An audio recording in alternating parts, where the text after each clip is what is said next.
You're staring at a screen, reading the same paragraph 3 times, and your brain just refuses to process the information. Between a constant barrage of notifications and chronic daily stress, cognitive fatigue has become the baseline for millions of us. Right now, an audio system called the Brainsong is going viral, claiming it can naturally reverse that exact kind of mental burnout. The pitch is straightforward. The creators say that by listening to specifically engineered audio frequencies, you can increase your memory retention, sharpen your focus, and foster the mental environment required for faster creative associations. But if you're like most modern consumers, seeing phrases like shocking truth and viral brain hack in their marketing materials instantly sets off your internal alarm bells. We need to figure out if this program is actually a valid cognitive tool backed by real science, or if you're just paying for an overpriced placebo-wrapped meditation playlist. To do that, we are going to strip away the promotional noise. We'll look directly at the daily effort this protocol actually requires and weigh it against the realistic neurological payoff you can expect. This chart breaks down the full spectrum of human brainwaves. Your brain naturally produces these different electrical frequencies depending on your current state of mind. If you are actively thinking, stressing over a deadline, or hyper-focused on a task, you are operating up here in the high-frequency beta and gamma states. This is where most stressed professionals spend almost their entire day. Now, let's look further down the spectrum at the theta band, which ranges from roughly 4 to 8 Hz. This specific zone is deeply connected to physical relaxation, memory consolidation, and meditative states. The Brainsong specifically targets the exact frequency of roughly 6 Hz, right in the middle of this data band. It relies on a documented scientific process called brainwave entrainment. By feeding your ears a consistent rhythmic pulse, the audio encourages your brain to physically synchronize its own electrical output to match that 6 Hz frequency.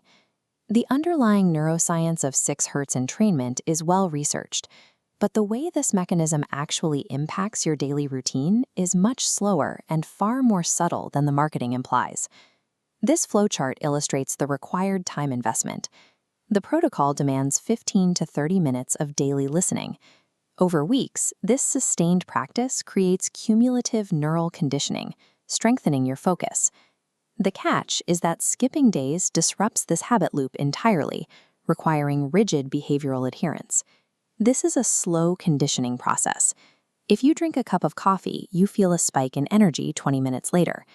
Entrainment does not work like a fast-acting stimulant. Because of this required time commitment, many users fail to see any cognitive improvement, simply because they abandon that 30-minute daily requirement before the effects can compound.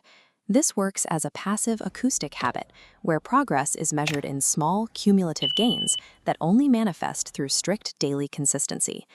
To understand downshifting from a stressed beta to a theta state, picture a violently splashing body of water transitioning into a perfectly still, reflective surface. Settling into this mental stillness allows you to process information without the background noise. It reduces anxiety, clears away mental fog, and creates an optimal environment for creative problem solving.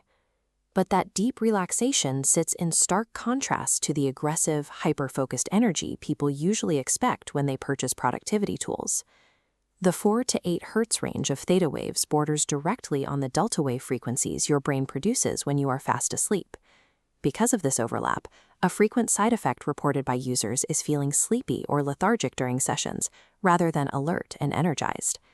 This audio generates mental clarity through intense calming. If you need a sudden burst of energy to execute an urgent, high-stakes task, this is entirely the wrong choice. Because it relies entirely on sound frequencies, the Brainsong is completely non-invasive. It acts as a digital alternative to chemical cognitive enhancers like caffeine or nootropic supplements. This comparison table shows the marketing materials leaning heavily into these advantages, promising instant memory upgrades and guaranteed focus. But the scientific reality reveals our highly individual neuroplasticity. We don't respond to acoustic frequencies uniformly, making the efficacy highly subjective. A chemical stimulant forces a guaranteed physiological reaction in almost everyone who takes it. Acoustic entrainment triggers a highly variable, unpredictable response. Some listeners will experience emotional balance and improved memory retention within days. Others will dedicate 30 minutes a day to the program and experience zero noticeable cognitive change. The safety profile of audio entrainment is practically perfect. However, whether it actually works for you is a gamble, dependent entirely on your unique neurological makeup. To decide if this tool is actually worth your time, we can use this decision tree to identify your primary cognitive bottleneck. If your lack of focus is driven by overthinking, chronic anxiety, and digital burnout, you fall into the perfect match category. Stressed professionals and creative thinkers often find that 6 Hz frequencies help downregulate a racing mind, making it easier to return to a functional baseline of focus. Now, if we follow the other branch, we find users suffering from lethargy, physical exhaustion, or a lack of sleep. If this is you, avoid this product.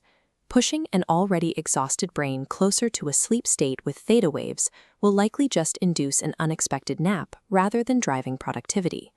Evaluating this product requires diagnosing the exact root cause of your distraction.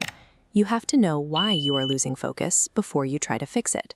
So we return to our initial question. Is the BrainSong a legitimate cognitive tool or a scam? Once you separate the marketing hyperbole from the product itself, the underlying neuroscience of brainwave entrainment stands up to scrutiny. The mechanism is valid, but you must understand the true return on investment. This is a low-effort, high-time commitment practice that yields subtle, cumulative results over weeks of listening. If you are unwilling to carve out 30 uninterrupted minutes every single day to establish the habit, you should save your money. Ultimately, this is a psychological conditioning tool for the committed, but it remains ineffective for anyone seeking a